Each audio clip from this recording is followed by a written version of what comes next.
Nous avons été influencés par notre culture pour apprendre à nous lier aux autres. En réalité, nos parents nous ont littéralement appris à ne pas être seuls. Ils ont insisté sur l'idée qu'il fallait bien s'entendre avec les autres, les enfants du voisinage, les voisins eux-mêmes, et en général, toutes les personnes autour de nous. Cette culture nous a conditionnés à toujours chercher à nous entendre avec autrui. Cela a façonné notre manière de penser, presque comme une obligation de connaître les autres. Cependant, il y a une contradiction. On nous pousse à vouloir connaître les autres, mais on ne nous apprend pas réellement comment le faire. Nous grandissons dans une culture où l'accent est mis sur les relations avec les autres, mais jamais sur la relation avec nous-mêmes.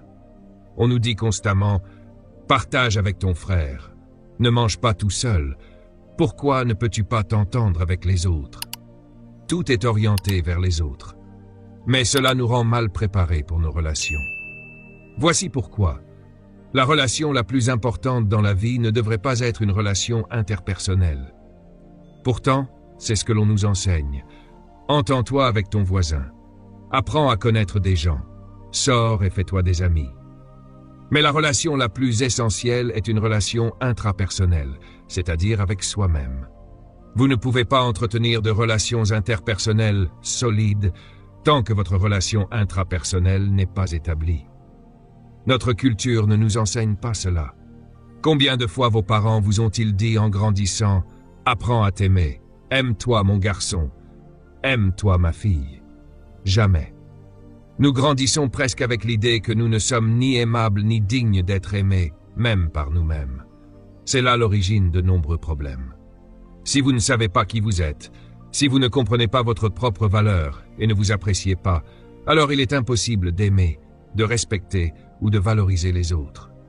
La poursuite la plus importante de la vie est donc la connaissance de soi. C'est cela, le sens de la vie de célibataire. Se trouver soi-même, s'aimer, se valoriser, se respecter, se comprendre et s'apprécier au point de pouvoir partager cette version de vous-même avec quelqu'un d'autre. Mais notre culture ne nous enseigne pas cela. Elle met une pression énorme sur le mariage, comme si c'était une étape obligatoire pour être épanoui. Si vous avez 35 ans et que vous n'êtes pas marié, certains pensent qu'il y a quelque chose qui cloche, que vous êtes peut-être homosexuel ou lesbienne. On vous juge étrange ou maladroit. C'est une pensée dangereuse et erronée. Vous n'avez pas besoin d'être marié pour accomplir la volonté de Dieu. Ne laissez personne vous mettre sous cette pression. Ne croyez pas que le mariage est une condition pour remplir votre mission divine. Le mariage est conçu uniquement pour la vie terrestre. Jésus a été clair sur ce point. Dans l'au-delà, il n'y a ni mariage ni don en mariage. Alors remercions le Seigneur, car certains attendent impatiemment de se débarrasser de cette personne avec qui ils sont coincés ici-bas. Imaginez vivre avec eux pour l'éternité. Cela pourrait être une idée déprimante. Le mariage est une alliance temporaire, un accord entre deux personnes dans le cadre d'un pacte sacré. Mais ce n'est pas une condition pour accomplir la volonté de Dieu.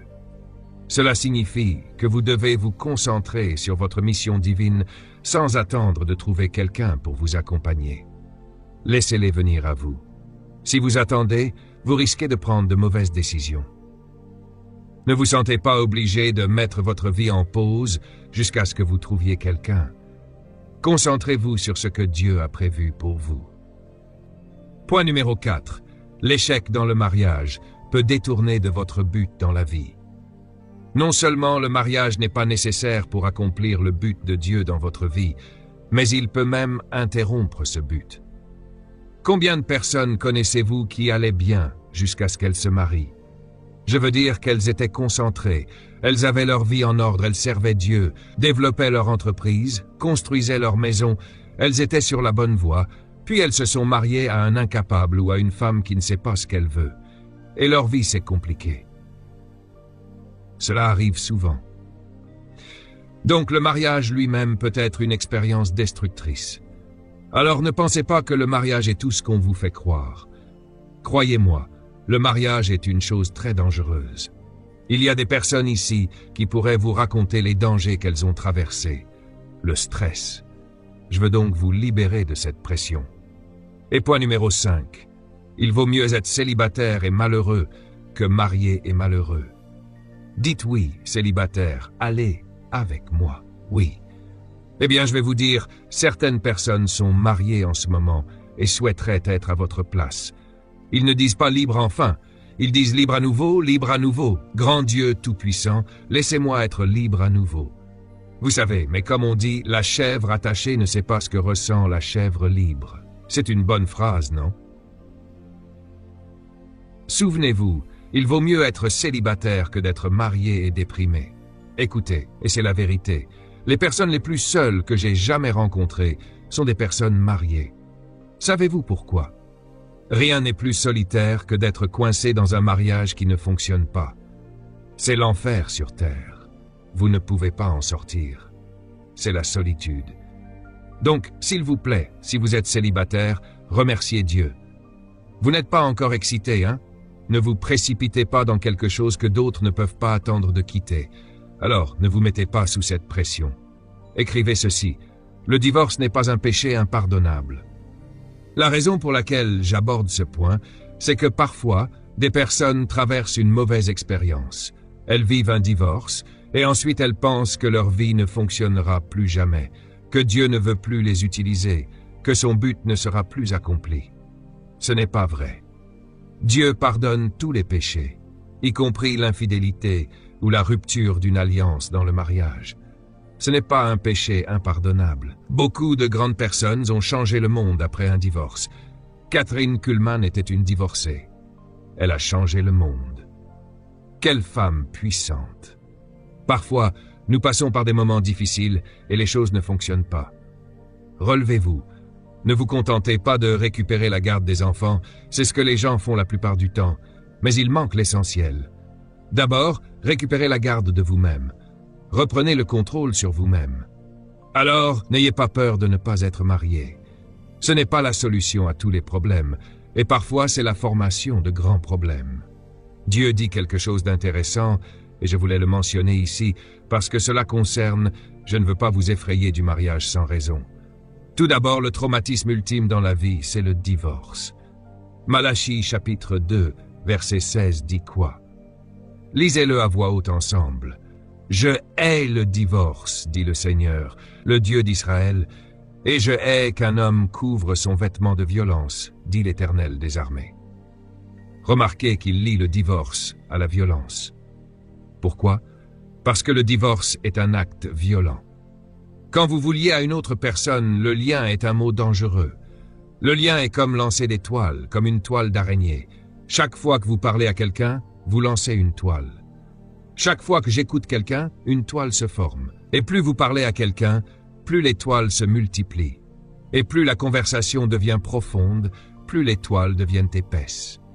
Si je vous dis bonjour et que vous me répondez bonjour, il y a une toile, un lien entre nous. Mais c'est un lien très superficiel. Si je vous dis bonjour, comment allez-vous? Comment va votre famille? C'est un lien un peu plus profond. J'entre dans votre vie maintenant. Et si je vous demande, comment vont vos enfants? Comment va votre aîné? Je crée un lien encore plus profond. Ensuite, si je pose des questions comme « Que voulez-vous faire de votre vie dans les 20 prochaines années ?» C'est un lien encore plus profond. Je me mêle maintenant de votre destinée. Et si je vous demande quelles sont les choses qui vous ont le plus blessé dans votre vie, c'est un lien encore plus profond. Vous voyez, vous devez faire attention à qui vous vous liez et quelles questions vous posez. Certaines relations doivent rester superficielles. Vous ne voulez pas aller trop en profondeur. Par exemple, si vous êtes marié, faites attention aux questions que vous posez aux personnes du sexe opposé. Vous ne voulez pas que certains liens se forment ou se créent. Si vous n'êtes pas sérieux dans une relation, ne posez pas de questions trop profondes, parce que les gens commencent à se lier à vous. Parfois, vous entendez des gens dire « Je l'ai juste invité à déjeuner ou à dîner, on discutait, et tout d'un coup, elle pense que je l'aime. » Eh bien, tout dépend de ce que vous avez dit. C'est sérieux, vous comprenez ça? Si vous commencez à poser des questions comme « Quels sont vos rêves pour les 5 prochaines années ?» tout de suite, vous montrez que vous voulez un lien plus profond dans ma vie. C'est un lien sérieux que vous voulez créer. Je veux dire, vous êtes curieux, vous insistez, vous allez profondément dans des liens profonds. Et c'est pour cela que le mariage est si dangereux. Car le mariage n'est pas seulement une connexion mentale, sociale, psychologique, émotionnelle, mais il inclut également le lien physique, qui est le sexe. Et c'est un lien profond parce que vous donnez littéralement votre personne entière. Le divorce, c'est essayer de briser ces liens. Mais un lien ne peut jamais être rompu proprement. Quand vous êtes lié à ce niveau, c'est presque impossible à couper. Parfois, même sans être marié, si vous êtes avec quelqu'un depuis 5 ans, que vous êtes proche et que vous partagez une intimité, ces liens deviennent très profonds. Vous vous êtes isolé des autres pour vous connecter uniquement avec cette personne. Ces liens sont alors épais, presque comme dans un mariage. Quand vous décidez de rompre, ce n'est pas si simple. C'est comme une déchirure. Et cette déchirure s'appelle un cœur brisé. Un cœur brisé, c'est des liens qui saignent. Ce sont des blessures ouvertes, arrachées de vos émotions, de votre esprit, de votre âme. C'est pour cela que les relations sont très dangereuses. Vous ne voulez pas développer des niveaux de connexion que vous ne pouvez pas assumer. C'est pour cela que Dieu dit « Je hais le divorce ». Le divorce est traumatisant. C'est littéralement l'arrachage de liens entre deux personnes. Aucun avocat ne peut vraiment vous donner un divorce. Aucun juge ne peut vous donner un divorce. Quand ils vous donnent un bout de papier, ils ne peuvent pas vous donner un divorce émotionnel. Et c'est pourquoi, quand vous quittez le tribunal, c'est le chaos. Cela dure des mois. Ce n'est pas aussi simple que vous le pensiez. Et si des enfants sont impliqués, les liens sont 2 fois plus forts. Avant même d'entrer dans le mariage, posez-vous la question, suis-je capable de supporter la déchirure? Pouvez-vous gérer des blessures qui durent 10 ans, que vous lécherez encore et encore? Et chaque fois que vous croisez cette personne au supermarché ou à l'école pour récupérer les enfants, ces blessures se rouvrent. Est-ce que vous voulez vivre? Ou préférez-vous rester heureux? Jusqu'à trouver la bonne personne avec qui vous ne vivrez jamais ce genre de rupture. Le divorce est violent. Certains d'entre vous qui ont divorcé savent exactement de quoi je parle. Cela bouleverse votre vie pendant des années. Pourquoi Dieu déteste-t-il le divorce? Parce qu'il n'y a pas de remède pour un cœur brisé. Aucun médicament ne peut soigner un cœur brisé. Et certains d'entre vous ont essayé. Vous pouvez boire tout l'alcool que vous voulez, mais quand l'effet se dissipe, votre cœur est toujours brisé. La Bible dit qu'une seule chose peut guérir un cœur brisé. Une seule. Jésus a dit « L'Esprit de Dieu est sur moi. Il m'a oint pour guérir les cœurs brisés. » Vous ne pouvez survivre à un cœur brisé qu'avec une rencontre personnelle avec Jésus. Rien d'autre ne fonctionne. Prenez tous les analgésiques que vous voulez, consommez de l'alcool, des drogues. Quand l'effet disparaît, la douleur reste. Dieu dit « Je hais le divorce », mais il ne déteste pas les personnes divorcées. Vous êtes aimés. Vous avez traversé des épreuves difficiles, mais ce n'est pas grave. Il vous aime toujours et ne veut plus jamais que vous traversiez cela. C'est pourquoi ce séminaire pour célibataires est si important. Mon but ici est de vous convaincre de ne pas vous précipiter dans le mariage. Prenez le temps d'apprécier votre célibat. Certains d'entre vous sont venus ici dans l'espoir de trouver quelqu'un, mais calmez-vous. Ce n'est pas votre priorité en ce moment.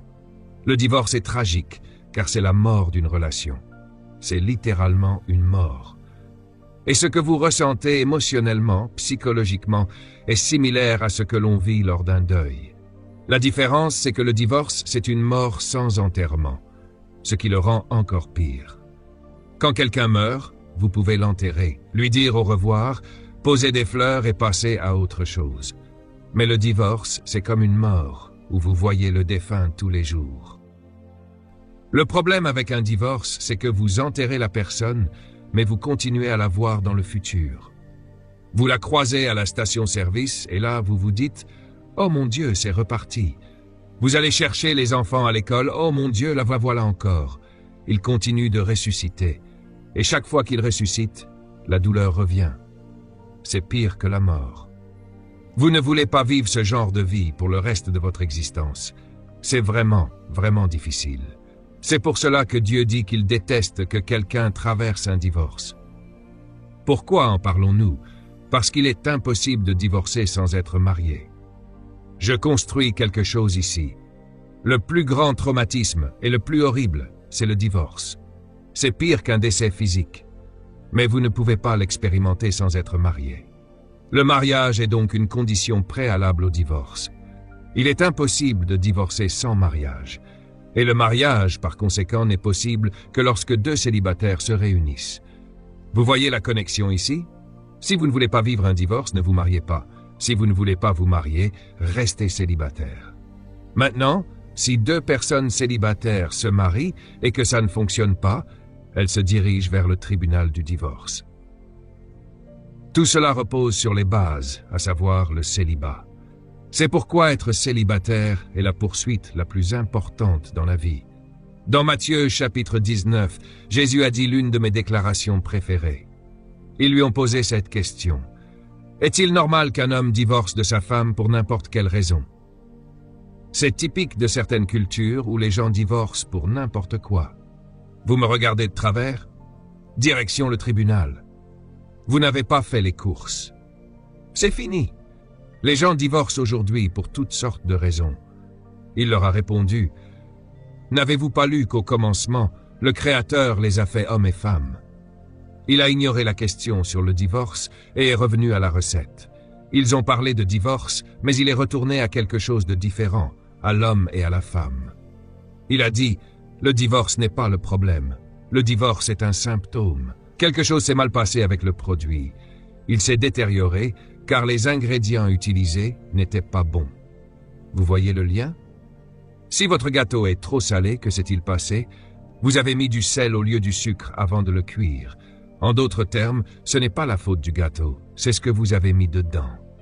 Les ingrédients déterminent le produit.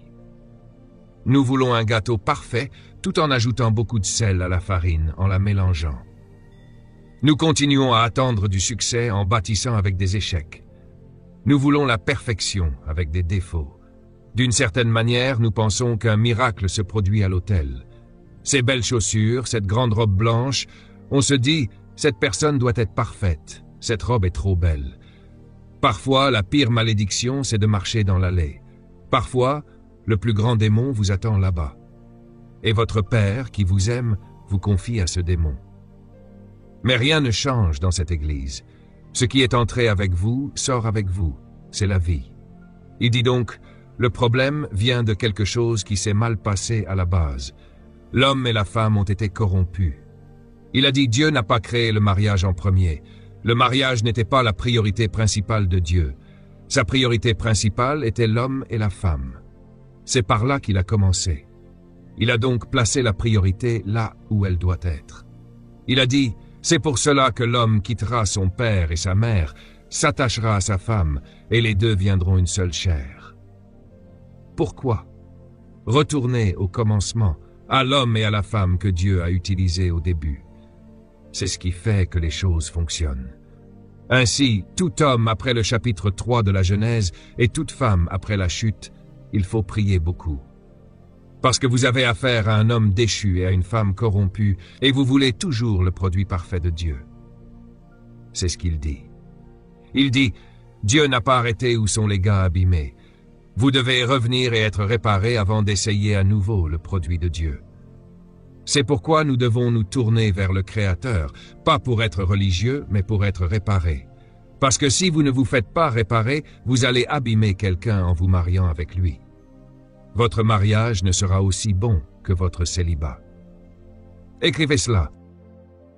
Les gens viennent souvent me demander de prier pour leur mariage. Mais je me pose alors cette question.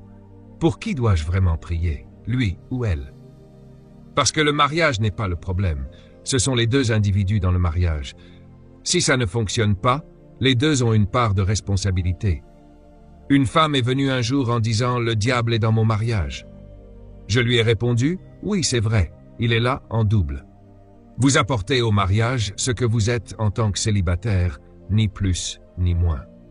Alors, n'allez pas croire que les problèmes sont uniquement de la faute de l'autre. Cela vaut aussi pour les relations en général, pas seulement pour le mariage. Ce que vous apportez dans une relation reflète qui vous êtes. Ce que l'autre personne apporte reflète qui elle est. Ce n'est pas un mystère. Vous ne pouvez pas espérer que la simple union crée quelque chose de meilleur si, dès le départ, vous n'apportez pas le meilleur. C'est pourquoi il est essentiel de travailler sur soi-même, de devenir la meilleure version de soi avant de se lancer dans une relation. Plus vous êtes équilibré et épanoui, plus vous apporterez de valeur à votre relation. Beaucoup de personnes, au lieu d'être des atouts dans une relation, deviennent des handicaps. Elles dévalorisent ceux qui les entourent par leur simple association. Pour illustrer cela, le mariage peut être comparé à une omelette. Elle n'est aussi bonne que les œufs qui la composent.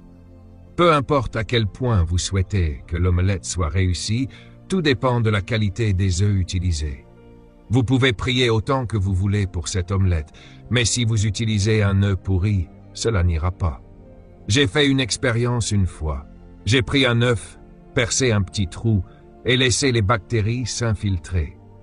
L'œuf a pourri, et lorsqu'il a été mélangé avec d'autres bons œufs pour une omelette, l'ensemble est devenu immangeable. Vous comprenez? Peu importe la qualité des bons œufs, un seul œuf pourri peut tout gâcher. Si la personne avec qui vous vous engagez a des fissures dans son caractère, des blessures émotionnelles non résolues ou des problèmes psychologiques, ces failles affecteront l'ensemble de votre union. Beaucoup pensent qu'ils pourront changer l'autre une fois mariés. Mais cela ne fonctionne pas. La meilleure chose à faire est de ne pas se lier avec des personnes qui ne sont pas alignées avec vos valeurs ou vos aspirations.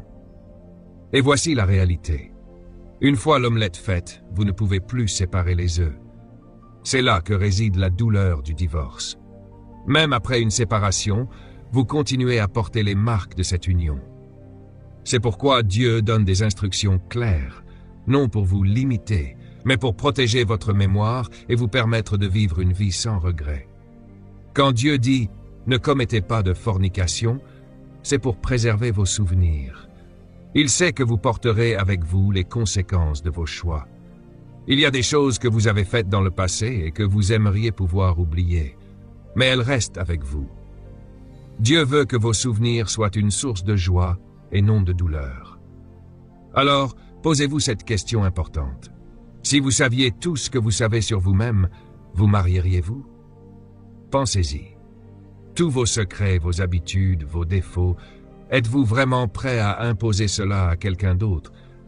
Il est facile de vouloir que quelqu'un nous accepte tel que nous sommes, mais la véritable question est, êtes-vous une bénédiction ou un fardeau pour cette personne? De lui donner quelqu'un. Adam ne s'est jamais plaint en disant « je suis seul ». Il n'a jamais dit « j'ai besoin de quelqu'un ». Pourquoi? Parce qu'Adam était complet en lui-même. Dieu a remarqué qu'Adam était seul, pas Adam lui-même. C'est une révélation puissante. Si tu n'es pas complet et que tu cherches quelqu'un, tu ne fais que chercher à combler un vide, et c'est dangereux. Tu ne devrais jamais entrer dans une relation en cherchant ce que tu peux retirer d'une autre personne. Tu devrais être suffisamment complet pour que tu sois capable d'apporter quelque chose à cette relation. C'est pourquoi Dieu a pris une décision concernant Adam. Il a dit « Il n'est pas bon que l'homme soit seul », mais il n'a jamais dit qu'il n'était pas bon qu'il soit célibataire. Être célibataire signifie être entier, complet et suffisant. Et cela, c'est une disposition que tu devrais atteindre avant de penser à entrer dans une relation ou à te marier.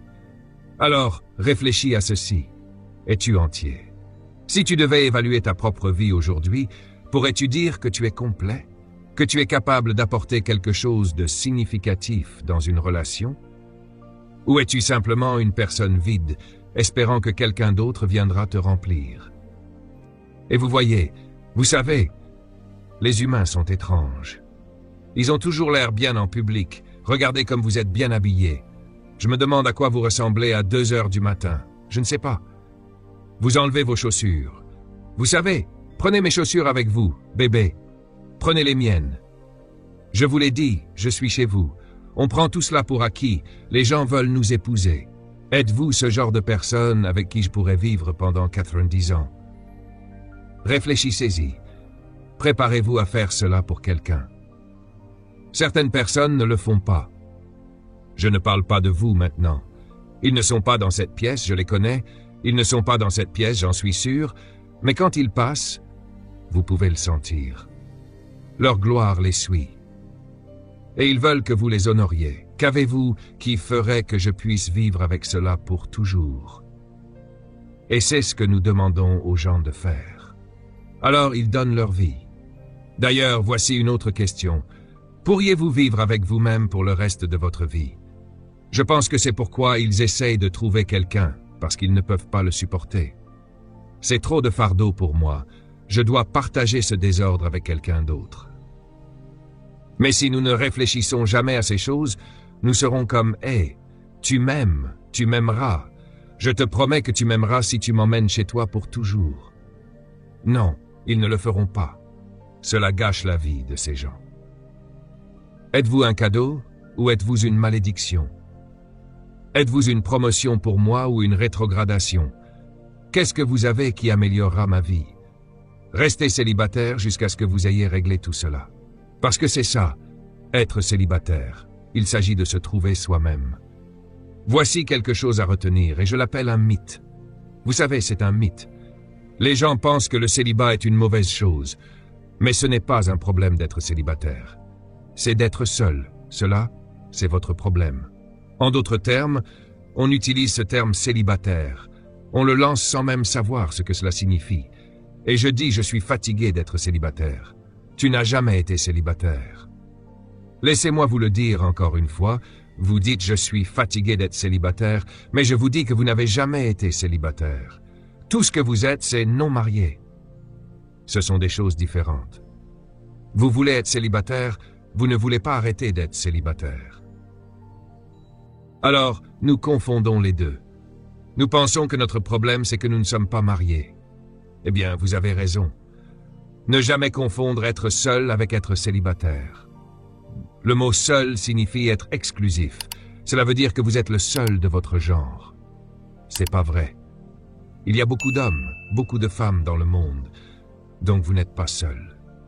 Vous pouvez être solitaire, mais si vous ne vous êtes jamais seul, l'isolement est un signe de problème. En fait, le célibat est un état à rechercher, pas à éviter. Et être célibataire devrait être l'objectif même de la personne mariée, car c'est le célibat qui maintient votre mariage. C'est un paradoxe, hein? Voyons comment cela fonctionne. Le problème principal, c'est d'être non marié, pas célibataire. Ne confondez jamais non marié avec célibataire. Beaucoup de gens pensent qu'ils sont célibataires, vous savez, qu'ils viennent du célibat ou quelque chose comme ça. Non, vous venez de l'état de non marié. Enfin, c'est ce que c'est. En d'autres termes, ce que nous voulons vraiment dire, c'est que nous voulons nous marier. C'est ce que nous voulons dire. Laissez-moi vous dire, je suis fatigué d'être célibataire. Ce que vous dites, c'est que je veux me marier. Vous utilisez la mauvaise terminologie, et c'est pourquoi nous sommes confus. Parce que vous vous mariez, et puis vous n'avez jamais été célibataire, et votre mariage est un désastre. Parce que c'est le célibat qui rend le mariage possible. Le mariage, c'est deux personnes complètes qui se rejoignent. Si vous n'êtes pas une personne entière et que je suis une personne entière et que vous m'épousez, vous allez être un parasite. Vous allez m'épuiser, me sucer jusqu'à la mort. C'est comme la vie hors de moi parce que vous n'êtes pas complet. Alors vous allez m'utiliser pour essayer de devenir complet. Vous n'êtes plus une bénédiction. Vous êtes maintenant un fardeau. Vous me sucez la vie. Et il y a des gens qui, vous savez, vivent cela en ce moment. Leurs conjoints leur aspirent la vie, parce qu'ils ont des défauts, ils manquent tellement de choses. La plupart des gens mariés n'ont jamais été célibataires, et c'est pourquoi être non marié est un état, tandis que le célibat est une disposition. Vous êtes dans l'état de ne pas être marié maintenant si vous n'êtes pas marié, c'est un état dans lequel vous êtes. Mais le célibat, c'est différent. Ce n'est pas un état, c'est une disposition. C'est une évaluation de votre entité, de qui je suis, et la plupart des gens n'ont jamais atteint cela avant de se marier. Voici ce que je dis toujours. Il est normal d'être célibataire, mais pas d'être seul. La première chose que Dieu a trouvée qui n'était pas bonne chez Adam, c'était qu'il était seul. Dieu ne lui a jamais dit qu'il n'était pas bon d'être célibataire. Adam était célibataire, il était complet et entier, il n'en avait pas besoin. En fait, la preuve qu'Adam était entier et célibataire est que Dieu a dû décider qu'il avait besoin de quelqu'un. Laissez-moi le dire lentement. La preuve qu'Adam était complètement célibataire est évidente par le fait qu'Adam ne savait même pas qu'il avait besoin de quelqu'un. Dieu a pris la décision. Genèse 2, 18. Dieu dit, « Il n'est pas bon que cet homme soit seul. » Adam n'avait aucune plainte à ce sujet. Il n'en avait même jamais parlé à Dieu. Il s'amusait tellement à nommer les animaux, à marcher sur l'eau, à parler aux arbres. Adam s'épanouissait pleinement. Il accomplissait sa mission, dominait et vivait dans son but. Dieu dit alors, « J'aime ce gars. Il doit partager cela avec quelqu'un. » Les relations servent à partager tes victoires et ton succès, pas à ajouter de nouvelles charges ou de la dépression. Soyons honnêtes. Si tu sais que quelqu'un est complètement irresponsable, frustrant, qu'il a des problèmes de santé ou des comportements destructeurs, te marierais-tu avec cette personne? Pourtant, certains le font sans s'en rendre compte avant qu'il ne soit trop tard. Le problème n'est pas vraiment la solitude. Dieu a créé un autre humain pour résoudre ce besoin d'accompagnement, mais il n'a jamais remis en question l'intégrité d'Adam. Adam était totalement complet en lui-même. Jésus a dit qu'ils ne sont plus deux, mais une seule chair. Ce que Dieu a uni, que l'homme ne le sépare pas. Celui qui divorce de sa femme, sauf en cas d'adultère, et en épouse une autre, commet l'adultère. Les disciples lui répondirent, « Si telle est la situation entre un homme et sa femme, il vaut mieux ne pas se marier. » Pierre, Jacques et Jean dirent, « Mon Dieu, si c'est le standard, autant rester célibataire. » Ils avaient entendu quelque chose qui les effrayait, et je veux que cela t'interpelle aussi. Si le mariage est si exigeant, prends ton temps et assure-toi d'être prêt. La vie est trop courte pour manquer ton coup dès le premier essai. Assure-toi de bien faire les choses dès la première fois. Pas de tâtonnement ici. Lorsque vous vous mariez, appelez-moi. Je serai ravi d'officier la cérémonie. Mais l'un des vœux sera, je ne vais pas expérimenter avec toi, c'est pour la vie. Jésus a aussi dit, tout le monde ne peut pas accepter cette parole sur le mariage, seulement ceux à qui cela a été donné. En d'autres termes, tout le monde n'est pas prêt pour ce standard. Cela demande de devenir complètement entier, séparé et unique avant d'entrer dans cette union.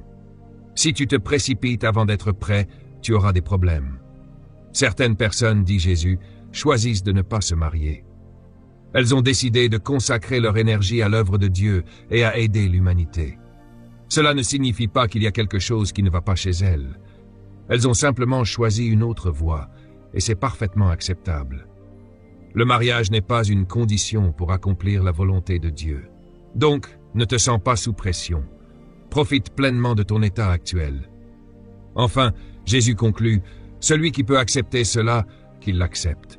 Mais si tu ne peux pas, ne le fais pas. » Voici ce qui est essentiel. La vie de célibataire est l'état de développement humain le plus important. Le célibat est le fondement de la famille humaine de Dieu. Dieu n'a créé qu'un seul être humain au départ, et tous les autres sont issus de lui. Nous avons parfois l'idée que le mariage est le fondement de la race humaine, mais ce n'est pas vrai. Dieu a commencé avec une seule personne, un individu. Cela signifie que toutes les relations humaines découlent d'une personne complète. Le célibat est donc le fondement de toutes les relations humaines. Voici pourquoi c'est important. Ce qu'il nous dit, c'est que chaque relation commence par le célibat. C'est vous qui déterminez ce qui se passe dans nos relations, et vous déterminez ce qui se passe dans nos relations, les qualités singulières de ces personnes. Il est donc important de se concentrer sur le célibat et de ne pas essayer de créer des relations sans d'abord construire qui vous êtes.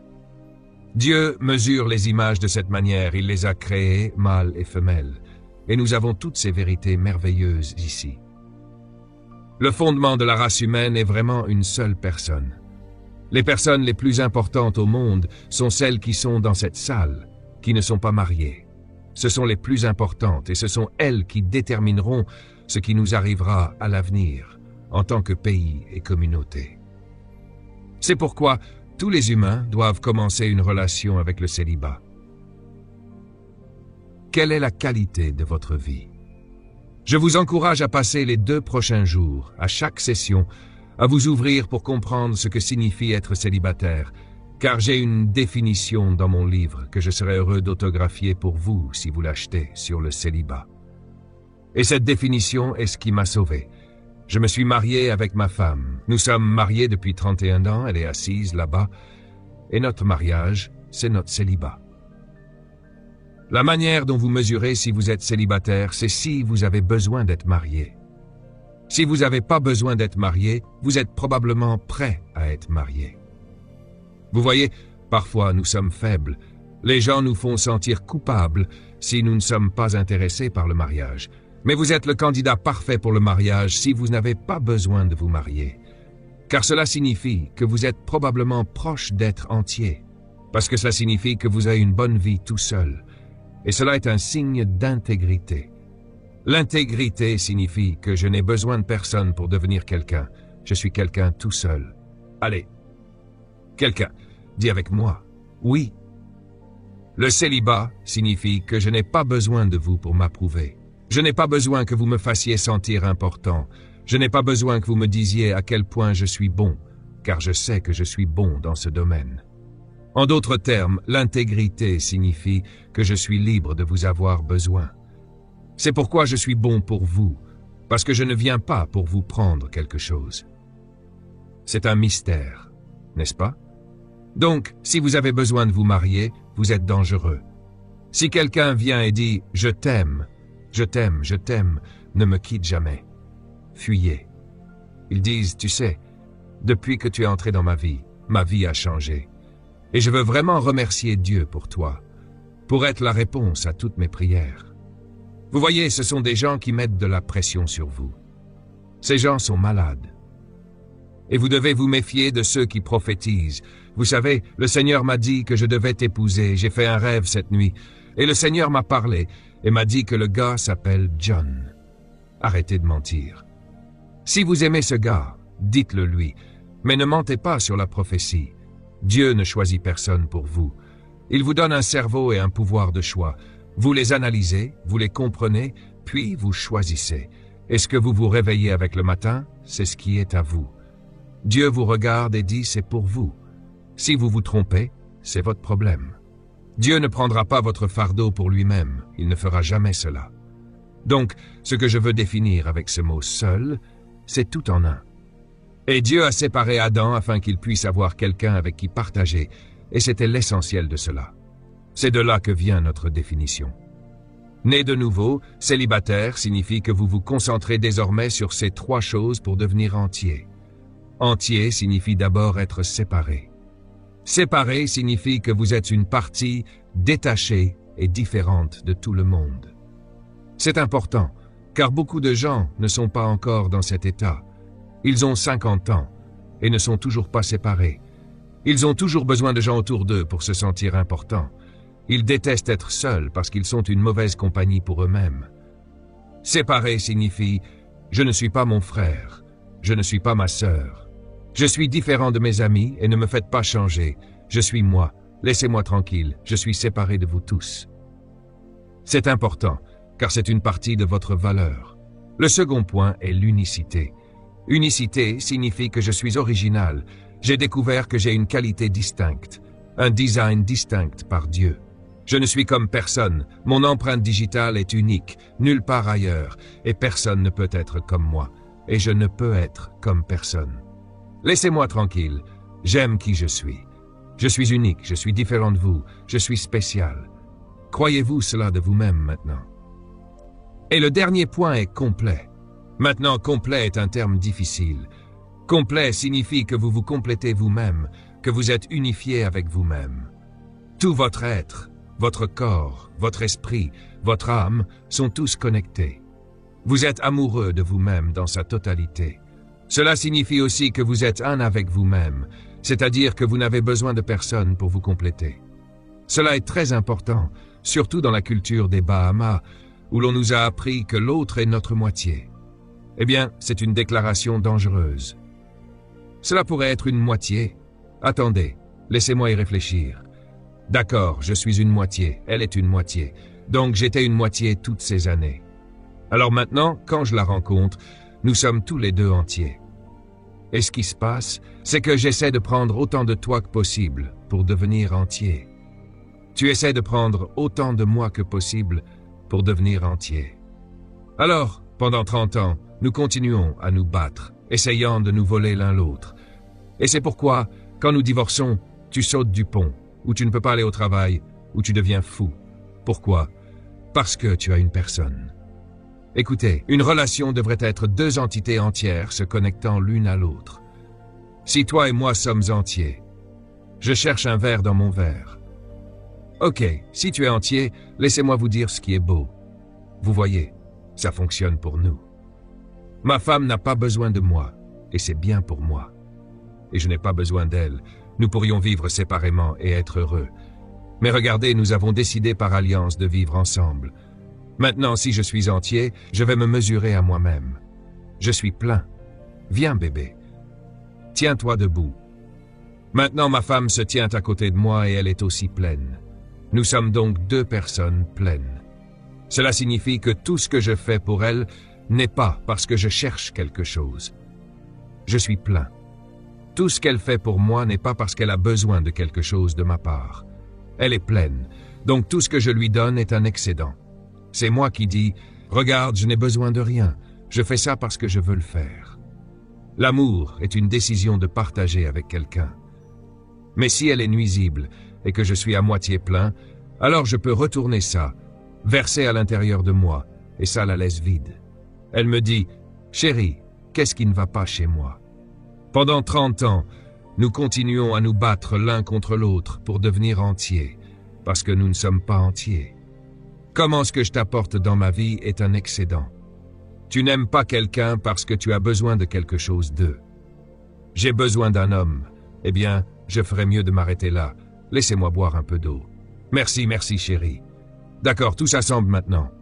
Junior rencontre Bessie May, peu importe comment vous l'appelez.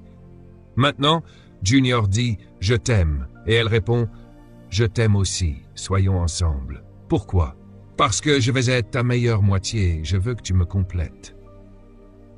Junior dit « Ok. » Maintenant, Bessie May est pleine. Elle est heureuse, mais Junior, lui, est mécontent et se retire. Et maintenant, elle se sent vide. C'est ainsi que fonctionne un mariage, une grande lutte constante. Mais si ces deux personnes sont pleines et qu'elles se rencontrent, tout ce qu'il lui donne est un excédent, et tout ce qu'elle lui donne est un excédent. Et s'il lui décide de la quitter, elle reste entière. Voici le secret d'une bonne relation. Ce n'est pas l'autre personne qui vous complète, c'est vous qui devenez entier. Et quand vous êtes entier, vous n'avez besoin de personne pour valider quoi que ce soit pour vous sentir bien. Vous avez un problème si vous avez besoin d'approbation. Vous emmenez votre copine faire du shopping, vous allez en ville, vous entrez dans un magasin, vous essayez une robe que vous aimez et vous en sortez en demandant à votre amie « Qu'en penses-tu » Si elle dit non, vous vous dites « Ok, j'en veux pas ». Ce que vous aimez, vous le prenez. En tant que personne entière, vous ne vous habillez pas pour elle, mais c'est un signe que vous êtes encore malade. La plupart des chansons que nous chantons sont des chansons de défectueux.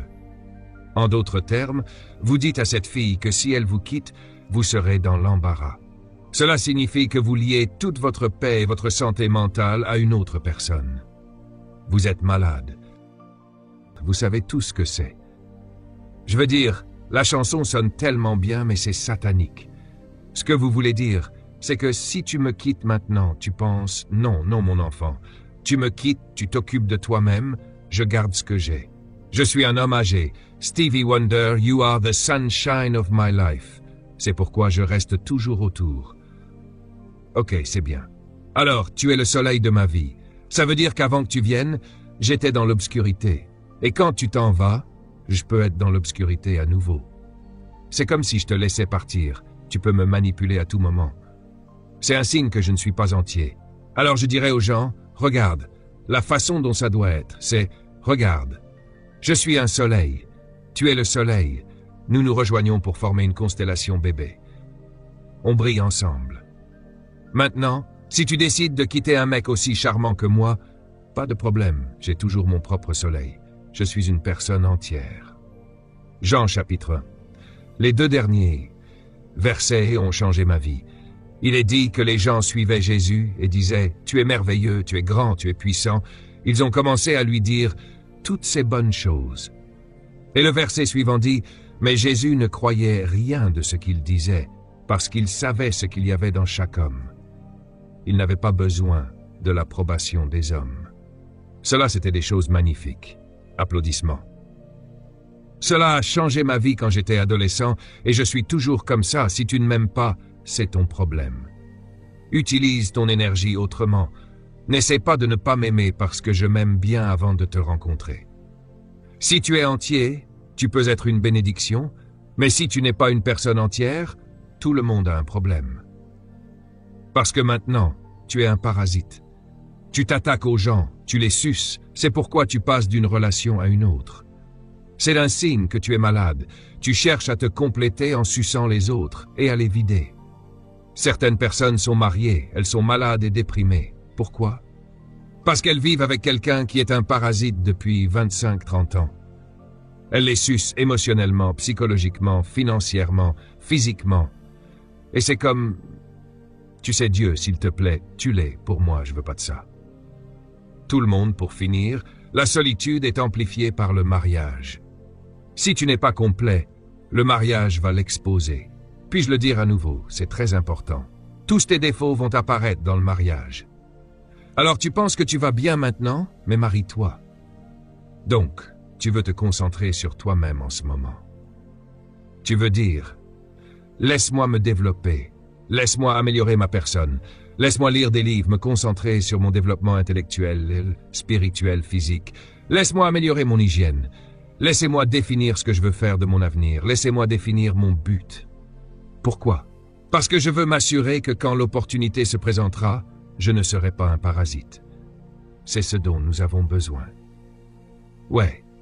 Alors, j'espère que vous ouvrirez votre esprit et cette semaine, la raison pour laquelle je fais des séminaires pour les célibataires et l'année prochaine, nous prévoyons un plus grand séminaire, c'est pour que vous puissiez être entourés de gens comme vous. Laissez-moi vous dire, si vous restez avec moi pendant les 5 prochaines années, je vous garantis que si vous n'êtes pas entier, vous le serez maintenant. Et voici la bonne partie de cela. D'ici 3 ans, nous pouvons atteindre environ 2000 personnes. Pas de problème. Et tous ceux dans la salle seront entiers. Devinez ce que cela signifie pour vous? Beaucoup à choisir, Chad. En ce moment, je sais que c'est difficile parce qu'ils ne trouvent pas grand-chose. Alors ce que je vais faire, c'est de les créer pour vous. Donnez une main à Dieu. Nous allons arranger ça. Nous allons faire ça à grande échelle. Vous pouvez entrer dans un endroit et dire « Regardons lequel je veux, laissez-moi voir ». Parce qu'ils sont tous entiers, vous ne pouvez pas vous tromper, parce qu'ils ont traversé le processus. Dites Amen fort. Ouais mec, parce que les choses autour de toi, je sais mec, tout un tas de parasites partout. C'est dur de trouver une vraie plante. Des parasites partout. C'est pour ça que certains d'entre vous ne sont pas encore mariés, parce que vous ne trouvez pas de vraies plantes. Et vous savez, ça me fait de la peine parce que vous êtes des gens tellement bien, vous êtes de bonnes personnes, mec. Regardez cette jeune femme. Une bonne femme. Je peux te choisir l'année prochaine, au nom de Jésus. Les gens ont besoin de choix de qualité.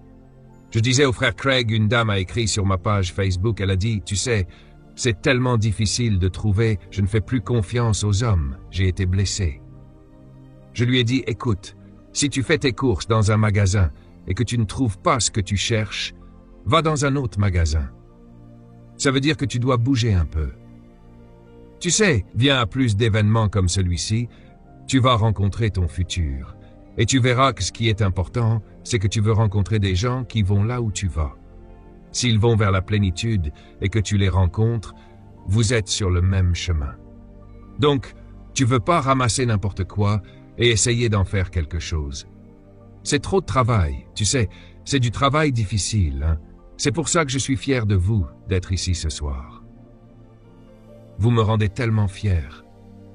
Mais devinez quoi, maintenant je vous le dis, si ton copain est là avec toi, ou ta copine est là avec toi ce soir, je suis content pour vous parce que vous obtenez des informations que vous ne pouvez pas acheter. Allez, applaudissez, quelqu'un peut vous regarder. Ouais, c'est trop de choses. Ok, je voulais juste répéter ça avant qu'on parte. Tout le monde, lisez. Numéro 1, lisez. Quand vous êtes célibataire, voici ce que vous pouvez faire. Lisez. Numéro 2, numéro 3, numéro 4, numéro 5, numéro 6, numéro 7. Gérez votre 8, numéro 9, numéro 10, numéro 11 et numéro 12. Voilà ce que vous pouvez faire quand vous êtes célibataire. Vous ne pouvez rien faire de tout ça quand vous êtes marié, parce que maintenant vous êtes distrait. Alors ne perdez pas votre temps à chercher quelqu'un. Utilisez votre temps à devenir quelqu'un. Certaines personnes sont tellement occupées à chercher quelqu'un qu'elles n'ont pas le temps d'être qui elles sont. Donc, quand elles trouvent la personne qu'elles cherchaient, elles n'ont rien à lui donner. Laissez-moi le dire lentement. Nous sommes tellement occupés à chercher quelqu'un que nous voulons, que nous n'avons pas le temps de devenir ce que nous sommes. Donc, quand nous trouvons la personne que nous cherchions, nous n'avons rien à lui donner. Si tu n'es personne et que tu m'épouses, devine quoi, je t'épouse qui? Tu dois devenir quelqu'un, ta valeur.